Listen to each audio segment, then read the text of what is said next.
Hey, welcome back to my channel, Just Doing Great Things. Today, who doesn't like a Philly cheesesteak sandwich? But who wants a Philly cheesesteak sandwich when you can have an Arkansas cheesesteak sandwich?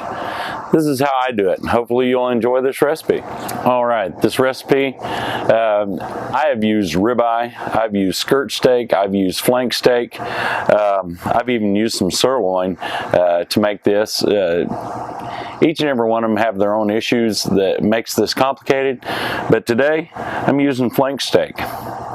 And I already seasoned this up. I used a seasoning that I got in my barbecue box that I get from a Christmas gift that my daughter and son-in-law got me.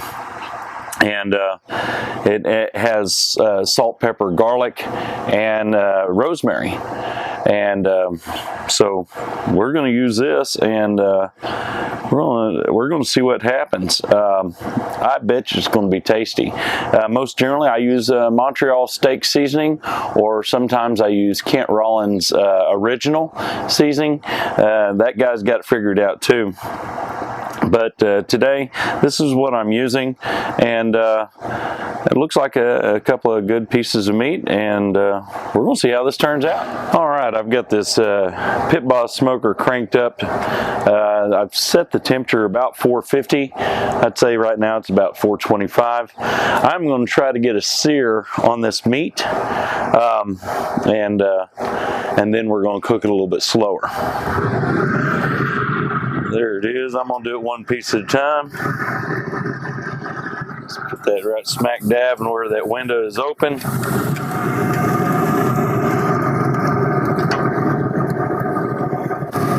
I am not too concerned about grill marks or anything like that. I'm just trying to get this probably to a medium rare, medium. I don't want to overcook it, but I got folks in my house that don't want it raw either.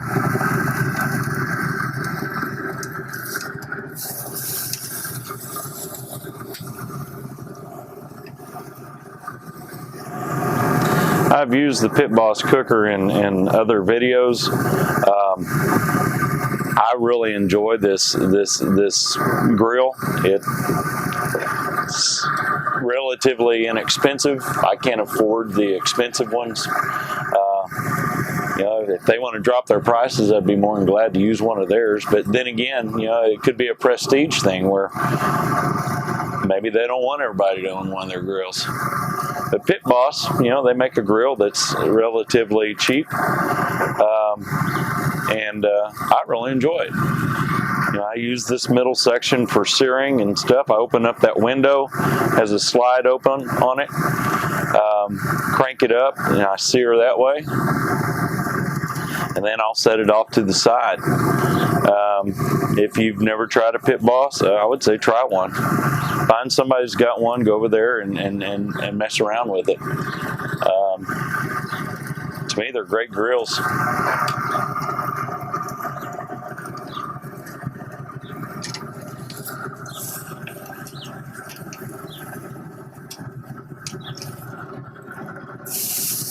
going to set this one over here. And let's bring out the other piece, see if we can't get a sear on it.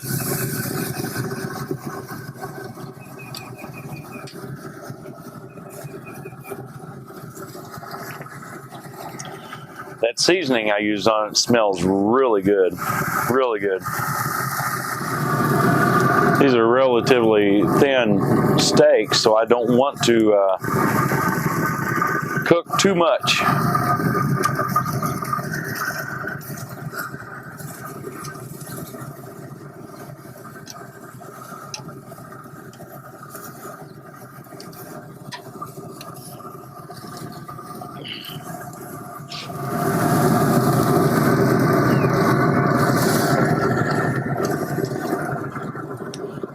I'm going to close this window, turn this heat way down to about 250,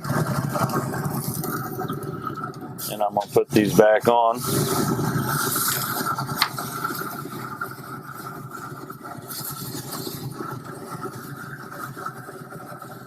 Off of the hottest spot. And I'm going to put a probe in this thing.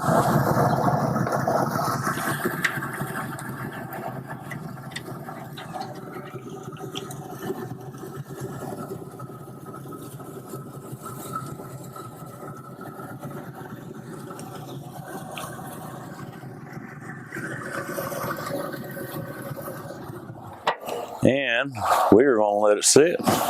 All right, while y'all were gone, I actually took the temperature and I took it down to 200. The thing about these Pit Boss smokers and grills is when you get to the higher temperatures, they don't put off all that much smoke. I mean, if you want something with a lot of smoke, you need to get you a stick burner or something along those lines, maybe even an electric smoker. I just want a little bit of smoke on this to make it different from everybody else's.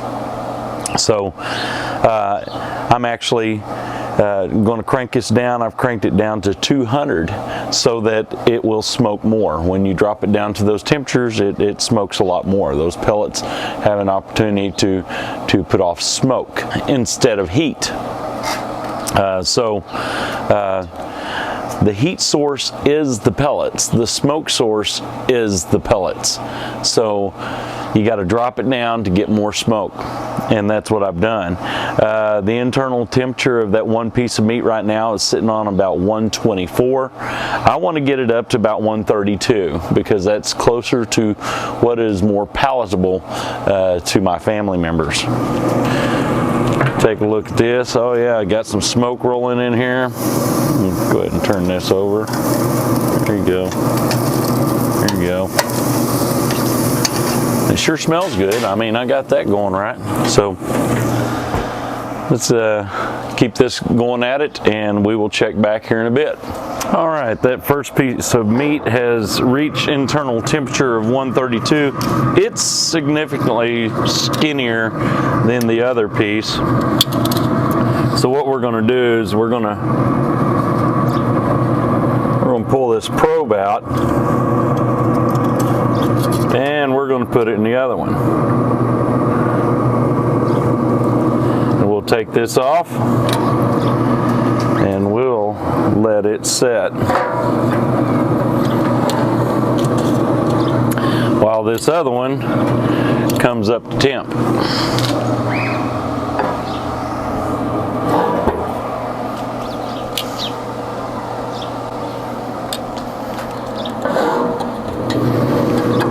So I'm going to go ahead and pull it off.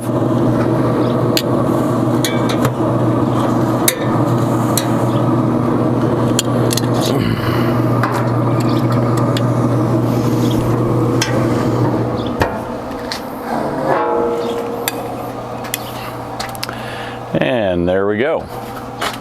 We got us a couple of flank steaks that are both about 132 to 135. And they are ready to make us some Arkansas cheesesteak sandwiches. All right, now it's time to cut up the one of the slabs of meat. You want to cut against the grain, and so that's going to improve the tenderness. If you cut with the grain, it's going to get a little bit tough.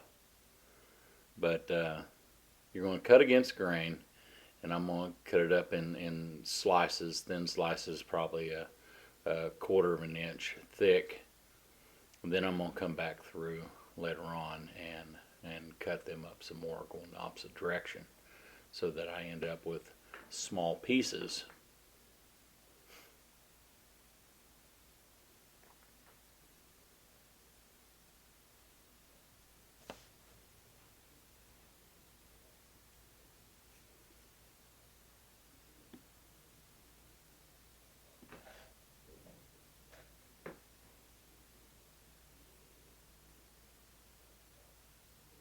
As I told you earlier, that my knife work is not the greatest in the world, but I get it done the best I can.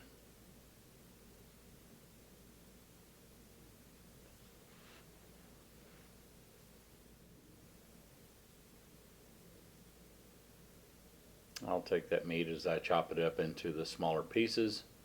I'm going to put into this pan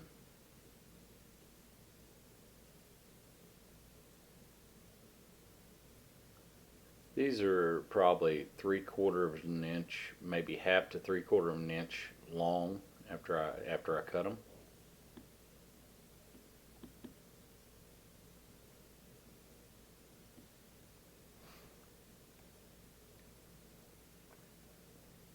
And eventually I'm going to make my way through one of those whole entire slabs, and I'm going to save the other slab for later.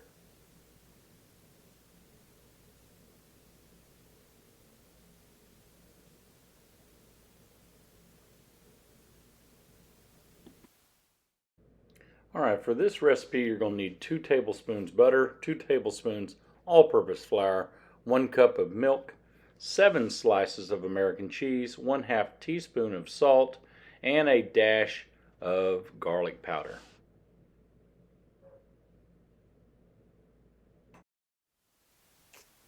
Alright, first thing we're going to do is melt the 2 tablespoons of butter. Put that in the pan, get it to melting.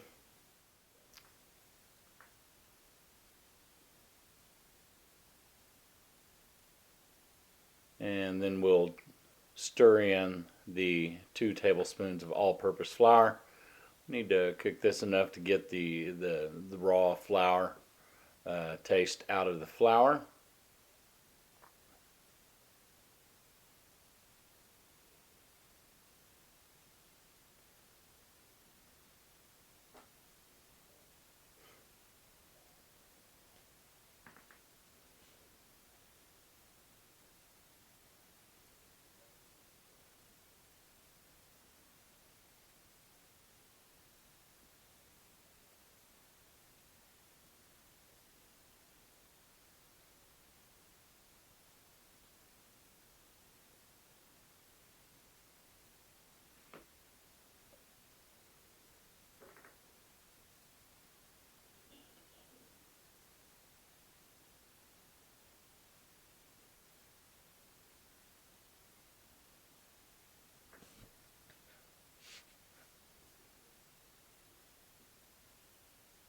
Next, we're going to add in the cup of milk.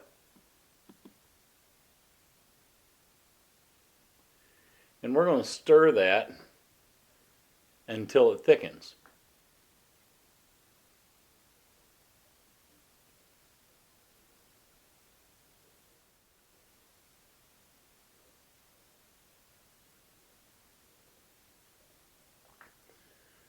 We're going to have to keep stirring this constantly so that it doesn't stick. We're going to add in the salt and the garlic powder. And then we're going to take the slices of cheese. I break them up in 4 pieces, and then I start adding piece at a time to the mix. But you got to keep stirring. You better keep stirring or you're going to burn that cheese.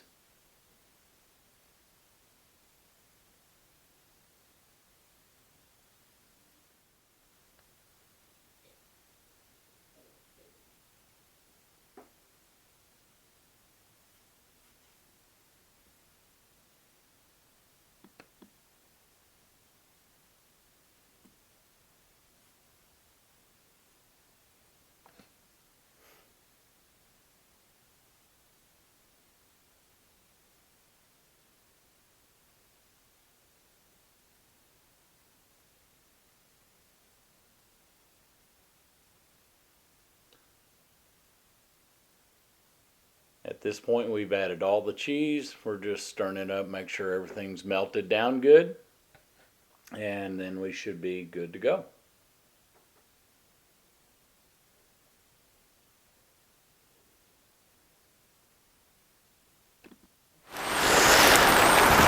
I've got the Blackstone fired up, and we are going to saute bell peppers, onions, and a little bit of jalapeno. Warm up the meat and make a sandwich. Yes, that's right, finally make a sandwich. Alright people, this has turned into a little bit of a mess today. We started out our day going to do all this on the back porch, and here we are At this point, we are moved into the garage because it was supposed to start raining somewhere around 7 or 8 o'clock this evening, and it started at 3, right when I planned on making this sandwich. So, I'm trying to keep that cheese warm without burning it. I'll put a little bit of olive oil on here.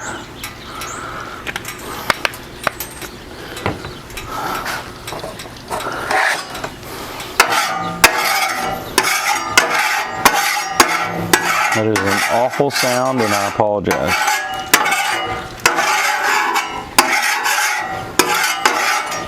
All right, we got us a little bit of olive oil.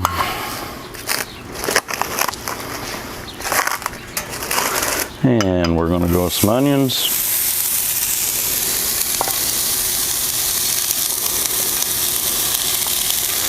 A little bit of onions.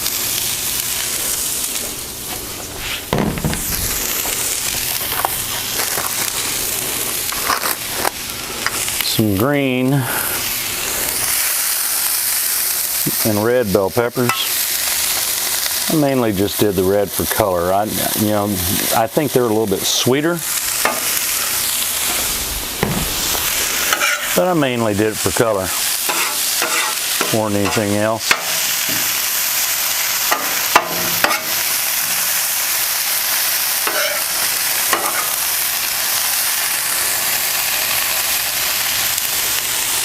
And in an Arkansas cheesesteak sandwich, there better be some jalapenos, right? Gotta have at least a little bite, folks. Come on, man.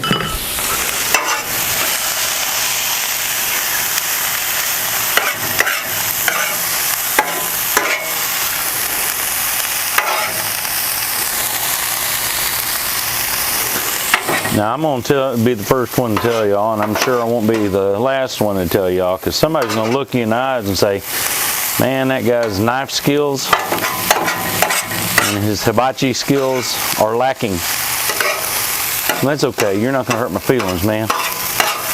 I'm a teacher by trade. I do this for fun because I enjoy it, and I would like to do it when I retire. That's what I'd like to do. Give me a food truck. Go to festivals, cook people food, make them happy. But in the meantime, I'm a teacher. This is what I do.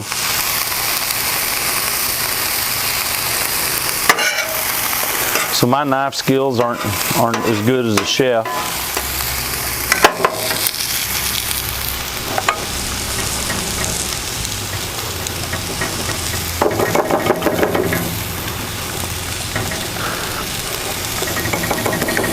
Now, I don't know exactly how many of these bell peppers and onions and jalapeno peppers it's going to take for this amount of cheese. I'm playing it by ear. It depends on what you want more than anything else. I'm just trying to show you a different way to do this. I don't like big old chunks of vegetables in anything, and I think I've told you all that before. And I want it finely diced, and I want it mixed in.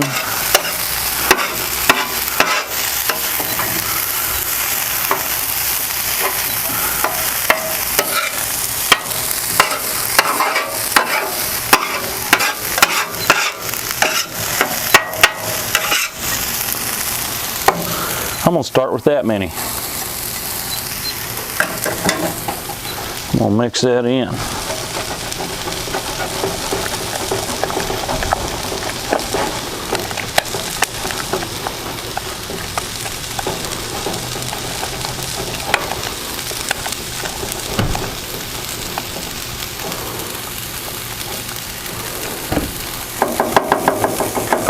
That's not too bad. I'm going to put just a smidge more. Okay, and the rest of this, I'm going to go ahead and take off here.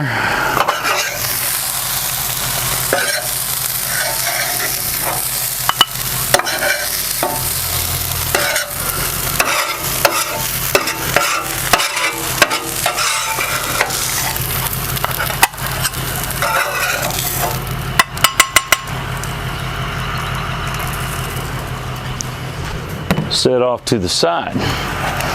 We'll go ahead and get that mixing up again. Oh yeah, that's looking pretty good. It's about right where I want it. I'm gonna see if I can't get y'all looking in here. I don't know if you can see that, but I tried.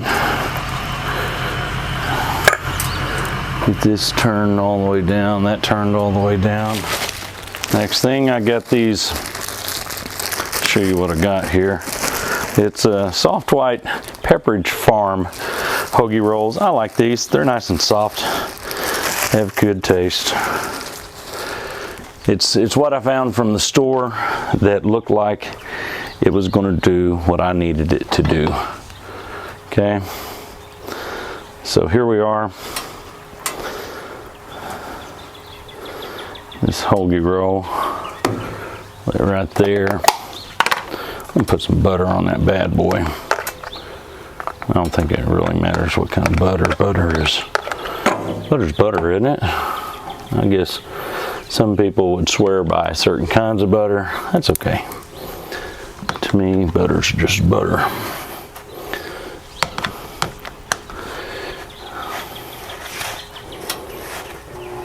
Apparently, my buttering skills aren't very good either. So, there we go. We got that bad boy going. I'm gonna put this over here on low. I'm gonna take some of this meat. Once again, I'm kind of guessing. I think that much right there is gonna make a mighty fine sandwich. Don't you?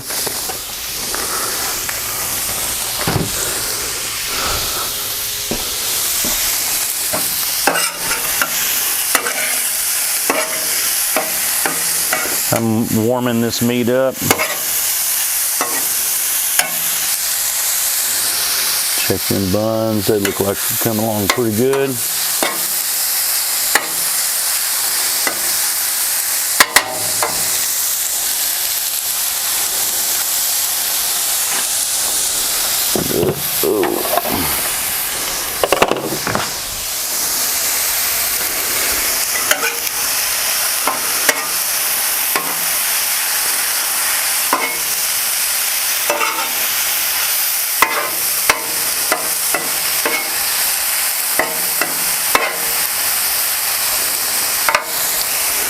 I've got this garlic aioli. Part of me said just make my own. Part of me said, hey, we got enough prep time in this little project to begin with, but I'm gonna put a little layer of garlic aioli on here. I'm gonna spread that out. Oh yeah. The garlic aioli right there. Smear that on there. And of course, fella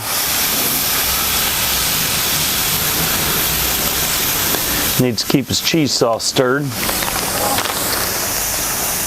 But in the meantime, I'm gonna put some provolone cheese on this bad boy.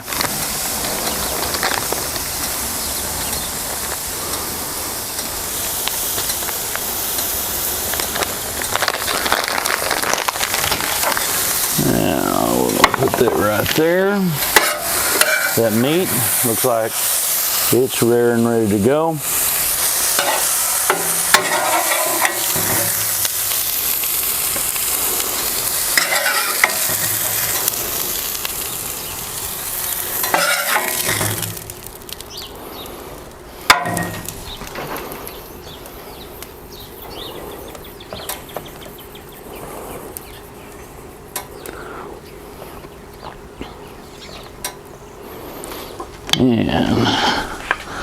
And then we'll take some of this cheese sauce.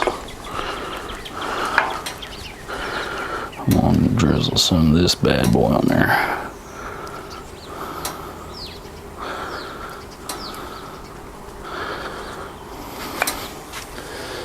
There's the cheese sauce. There's that.